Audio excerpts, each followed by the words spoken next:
Well, John, thank you so much for sitting down with CinemaBlend. I'm stoked to be talking to you as not only an Asian that's been directly affected by your work, but a Bay Area Asian at that. So thank you for joining me. Area, of course, good to be here. It's been 4-ish years since Crazy Rich Asians came out, and I know that it changed my life personally, and it changed the community's life. If you can just like share how you reflect on the impact that you've had on the AAPI community and the world. Yeah, it's been a journey. We were at this event the other last week for Gold House. They started the Gold Open sort of phenomenon. And I'll never forget when we first started having those conversations about, we were at my parents' restaurant. They have a Chinese restaurant in the Bay Area. And Bing, who started Gold House, and we all were sitting down there, and we had people from Wall Street, people from Silicon Valley, people from LA, people from the studios, trying to figure out how we can, all Asian, trying to figure out how we can all support this movie that's about to come out, knowing the opportunity that we had in front of us of an all Asian cast, from Asians around the world, in a rom-com, rom-coms weren't the hottest thing at that moment. Especially in the theater. So just think of that day and thinking about how impossible it felt, but what we were all going to try, and all these communities coming together. And then to see last week, everyone there and saying and celebrating movies like Everything Everywhere All at Once. Like, everyone was so supportive and loving. To see Henry Golding there, to see Jimmy O Yang, knowing Aquafina is shooting another movie, and Michelle Yeoh, of course, starring in all these movies, to see people like Simu Liu, all these people. It just showed that how fast it happened is incredible, and that we still have a lot more to do. But just knowing that can happen in 4 or 5 years is insane. Oh, those pictures from the Gold Gala looked amazing, though, especially the one with you, with Miss Yeoh and Destin. Oh, I love that you brought that up because, you are a role model to a lot of us in the community. And with the rise in prominence of organizations like Gold House, like CAPE, like Character Media even, what does that mean for you, particularly as a filmmaker? Well, first of all, they were there before. Yeah. Gold House was new, but CAPE was there. Character was there. A lot of organizations were there before. They helped. They gave me scholarships. They gave me connections.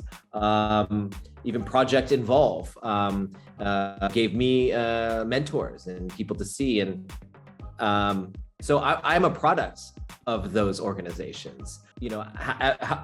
Having made movies in the business, didn't know my place in the community yet. And so I needed people in the community to tell me that on Twitter or in articles or in these organizations, that there was an opportunity for me to be a part of this if I chose to be. So I think all those organizations are more important than ever, but they were always important. They're a reason why this generation of creatives are here. Without that support, we couldn't have even gotten to this step. And so they only become stronger and more important, especially as we all sort of Voltron together. Yeah, Voltron together. I like that phrasing. And it's not just in entertainment. It's in news. It's in journalism. It's in so many things. Politics, tech, and sports. So that's what's fun, is that all the rise is happening, and we're all, even if we're not in the same business, sort of being inspired by each other. Yeah. Now, I do want to bring up, because being a filmmaker is hard on its own. And then now with the ever-changing kind of like way we distribute films, it must be a little mind-boggling as a filmmaker. But what do you feel, especially after In the Heights release, how do you feel about that hybrid release model, or just like streaming in general? As a filmmaker, what does that mean to you to have access to that as well? Listen, I love watching streaming movies. I love watching movies in the theater. I love watching YouTube clips on my iPhone, any of those things. I think entertainment is storytelling can be told in many, many forms. What I want to make sure we protect is the movie experience, because I think the movie experience says something. It's the place where it forces you to see something differently, that you're paying money for something that has value, You're establishing what a hero looks like, what beauty is, what kindness looks like. And movies, you're paying money up front and sitting back and not being on your phone, and you're in the dark and you're forced to be that. And so movies have a cultural shifting relationship with the audience, with the world, that has proven itself over and over again.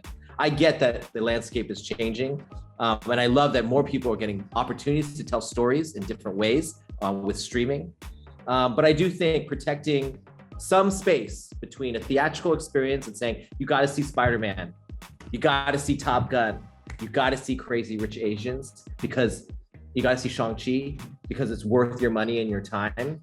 And then when people do that, you get into a habit of putting those people and people who look like that on a pedestal. I think that's very, very important for us to continue to have alive. I'm all about change. I grew up in the Silicon Valley. Change is progress, but it's also nice to protect the things that we know has space in our lives, our busy, crowded lives, that allow us to just reflect on what we're going through. Well said. Now, it's no secret to people who are familiar with your work that music and dance is a big part of kind of your storytelling style in a lot of ways. And so, I got to ask about Wicked. I'm wondering, one, how's it going? And two, what songs did you think were so good that you couldn't cut or inspired you to make it into 2 movies? I'm very curious about that.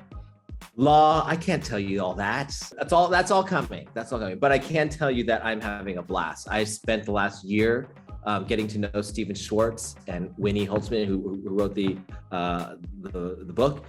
Mark Platt, working with our creative team. Paul Tazwell's doing the costumes. He did Hamilton and West Side Story. And we have Nathan Crowley, who's done a lot of Chris Nolan stuff, and he just did Wonka. And we have Alice Brooks, our DP, who I worked with on In the Heights and Tick Tick Boom. We have a great team, and we're coming with some great stuff. And when you see Cynthia sing the songs, and when you see Ariana sing these songs, they interpret it in a way that I've never experienced Wicked before. It means something different. So we're getting in there. I love a lot of the songs, all the songs. I will not tell you my favorites yet. They will come. But I will say that I also love the show, and I understand the responsibility of this is the first time we're going to crystallize this show. So I'm not here to make it the hip hop version or some remixed, millennial version. I'm here to give honor to what it is. But also, this is 2022. Things have changed. Perspectives have changed. And the movie is about perspective and change. And how hard it is to change. That sometimes you have to pop your bubble and come out and engage with the world. And sometimes that engagement means feeling angry. Maybe sometimes that engagement means feeling sad. Maybe that engagement means it's not the easy yellow brick road for you, that it's off the beaten path.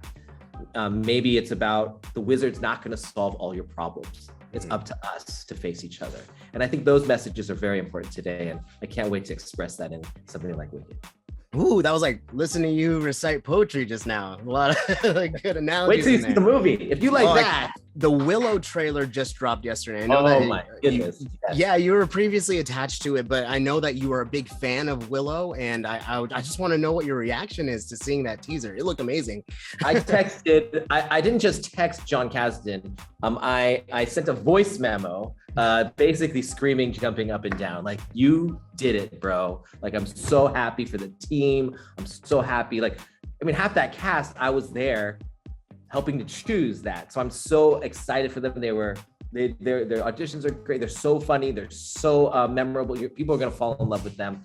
But when I see them, the scope that they were to pull off during the pandemic, which is, the reason I didn't go, it was just too much for my family to get over that. But when I watch that stuff, I'm just so, so proud. And I know, since I've read most of those scripts, I know how it's going to end up. And I think people are in for a good ride. Oh man, I can't wait. I was watching it. I was at Star Wars Celebration when they premiered it. And yeah. I got emotional. Of all the teasers, that was the one that got me. I was just like, that just blew me away. So I was genuinely curious. I definitely I started playing on my iPhone. I was like, I gotta play it on the big screen, and I turned it on my big screen, and was I was blown away. I'm so excited. And, you know, when you see, even just seeing the name up there, even seeing Ron Howard announce it, and seeing, like, it brings back so many memories. Yeah. And now, you have, you adapted Gem and the Holograms, and I know at one point you were attached to Lilo and Stitch live action, but now you're kind of headed into the animated realm with Oh, the Places You'll Go, which is one of my favorite Seuss books. Is it daunting taking on a project that's like almost like a decade long, like with all the planning and stuff that goes into animation? Is it intimidating in any way? Listen, every movie I do is very different than the form. I mean, from the Step Up movies to then a Justin Bieber documentary to then G.I. Joe, Gem and the Holograms, Now You See Me Too, Crazy Rich Asians. I mean, should I just say my whole IMDb? No, each is so different, but that's kind of what I love. That as a storyteller, I won't get it all right, but I love exploring different genres. And animation has been a love since I've been little. I was in love with Disney animation. We were in the golden age of Disney animation with Beauty and the Beast and Little Mermaid and Aladdin. And so I always wanted to be an animator, actually, before I wanted to be a filmmaker, a live action filmmaker. And so be able to jump into there, it's daunting. I'm learning, but I'm sort of used to that. I love working with Bad Robot, JJ and that team over there, Hannah. And we have some trick in the Dr. Seuss estate. And we have some other tricks up our sleeves I can't announce here, but there's some other fun collaborators that is going to be take it to a whole nother level, of course, Warner Brothers. But we're creating something very special with that. We know that was his most special creation, about much bigger than it's about learning about life and our journey through this, especially a creative or a journey with purpose. So we're here to build a epic Seussian world that maybe we haven't fully experienced before. This is it's going to be very special. Oh, by the way, I called up Domi Shi, who just did Turning Red, and she's been giving me some advice along the way. So I have some good mentors going in. Amazing. She's amazing. Turning Red blew my mind. I joked with Michelle Yeoh that my favorite genre of film right now is generational trauma. You know what I mean? Like it always healing to watch. Yes, it is very healing. It's very therapeutic. I wonder if you do have a dream project and a dream actor you'd love to work with. I'm sort of working on my dream project right now, Wicked. I mean, I chased this movie for 10 years. I saw the opportunity of what we could say with it. And so I called the studio every 6 months and they would always ignore me. So when I got the call to step in, I was like, yes, put me in, coach.